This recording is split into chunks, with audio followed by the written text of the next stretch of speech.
আবহাওয়া দফতরের ঘোষণা মতোই দক্ষিণবঙ্গের বিভিন্ন জেলায় শুরু হলো বৃষ্টিপাত।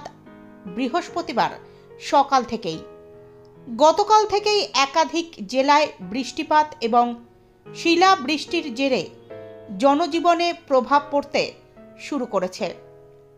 কৃষকরাও বেশ কিছুটা চিন্তার মধ্যে পড়েছেন। আর আজ সকাল থেকে বাঁকুড়া সহ দক্ষিণবঙ্গের একাধিক জেলায় দফায় দফায় বৃষ্টিপাত, মাঝে মধ্যেই শিলাবৃষ্টিতে চিন্তা বাড়াচ্ছে চাষিদের।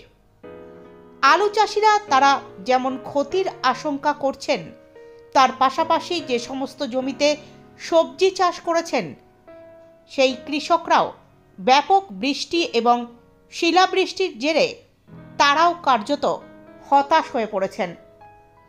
ঋণ নিয়ে চাষ করে ঋণ পরিশোধ করবেন কিভাবে, তা নিয়ে তাদের চিন্তা ক্রমশই বাড়ছে।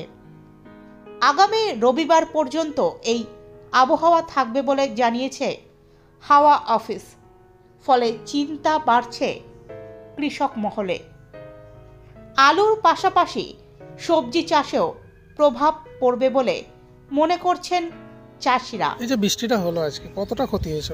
প্রচুর ক্ষতি হয়ে গেছে। আলু, পেঁয়াজ, সবজির উপরে যা কিছু ছিল প্রচণ্ড ক্ষতি হয়ে গেছে। যে বৃষ্টিটাই হয়েছে মানে এই আলু আর রাখা যাবে না। আকাশের বৃষ্টি, আলু এমনি টিকে না, বেশিরভাগ পচে যায়। হ্যাঁ, তাই চারিদিকে বড়ো চাষ আছে, জল তেমনি টানছে না, জমিতে এমনি রসে রয়েছে না। আলু ছাড়াও আর কি কি ফসলের ক্ষতি হলো? আলু আছে, পেঁয়াজ আছে, ধরো মুগ, মুসুর ডাল যেসব আছে, এই সব জিনিস আছে এখন আমাদের এখানে। আরও তো অনেকে সর্ষে চাষ করেছিল, কেউ কেউ। সর্ষে টর্ষে তো প্রায় কাটা হয়েই এসছে। কিছু কিছু হয়তো দু চারটে চাষির আছে। আরও যারা সবজি চাষ করেছিল, টমেটো থেকে শুরু করে বা টমেটো আমাদের এখানে খুব একটা পরিমাণে বেশি হয় না, তবে অল্প পরিমাণে হয়। সেগুলো তো সব নষ্টই হবে। বৃষ্টিতে কি আলুর জমিতে জল জমে? প্রচুর, হ্যাঁ প্রচুর জল। তো দেখো না, মানে যখন থেকে বৃষ্টি নেমেছে ভিজে ভিজে সব কাটা হয়েছে, দিয়ে মারা হচ্ছে, মানে জলটাকে নিকাশ করা হচ্ছে। তাহলে আলু কি কতদিন পর তোলা হতে পারে, বা এখন কি বাদ হলেই তুলতে হবে, তা নাহলে তো সব পচে যাবে। আলুর দাম কেমন এখন? আলুর দাম কোথায়, জলের দাম এখন। তাহলে এই যে বৃষ্টিতে ভিজে গেল, তারপরে কি আর সেরকম দাম পাওয়া যাবে বলে মনে হচ্ছে? না না, আলুর আবার দাম পাওয়া যায় নাকি? ব্যাপক হারে আলু চাষ হয়েছে, আলুর দাম পাওয়া যাবে না। আপনার নাম? হ্যাঁ, নাম শেখ বদর আলম। বাবুরাম পাত্র নামে অপর এক চাষি বলেন, আমাদের এলাকায় আলু এখনো জমি থেকে তোলাই হয়নি। আবহাওয়া দফতরের পূর্বাভাস অনুযায়ী রবিবার পর্যন্ত বৃষ্টি হলে খুবই ক্ষতির সম্মুখীন হতে হবে এবং সকল আলু চাষিদের মাথায় হাত পড়ে যাবে। দেখেন, আলু তো আমাদের এখনো ওঠেনি জমি থেকে।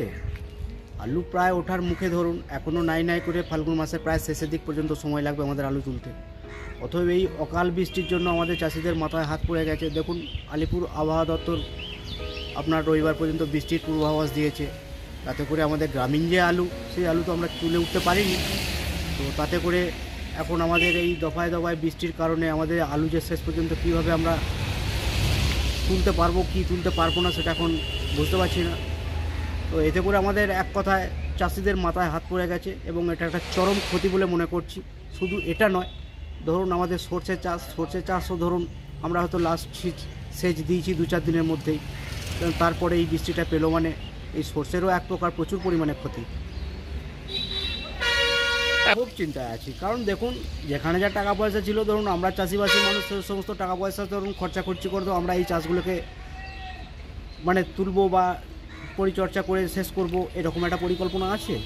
তো ধরুন যদি এরকম দফায় দফায় বৃষ্টির জেরে আমরা পড়ি, তাহলে তো আমাদের একটা চরম ক্ষতি বা সর্বনাশ তো 100 বারে। এখন সরকারের কাছ থেকে বলতে, দেখুন সরকারের কিছু কেমন সময় তো ধরুন আমরা লোন নিই, তো কিছু কেমন সময় চাষবাসগুলো করি। আশা ছিল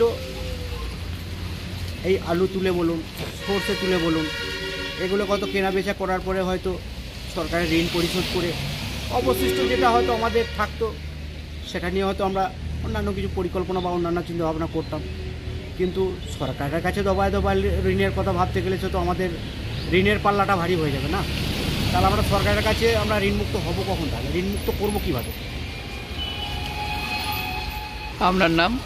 আমার নাম বাবুরাম পাত্র।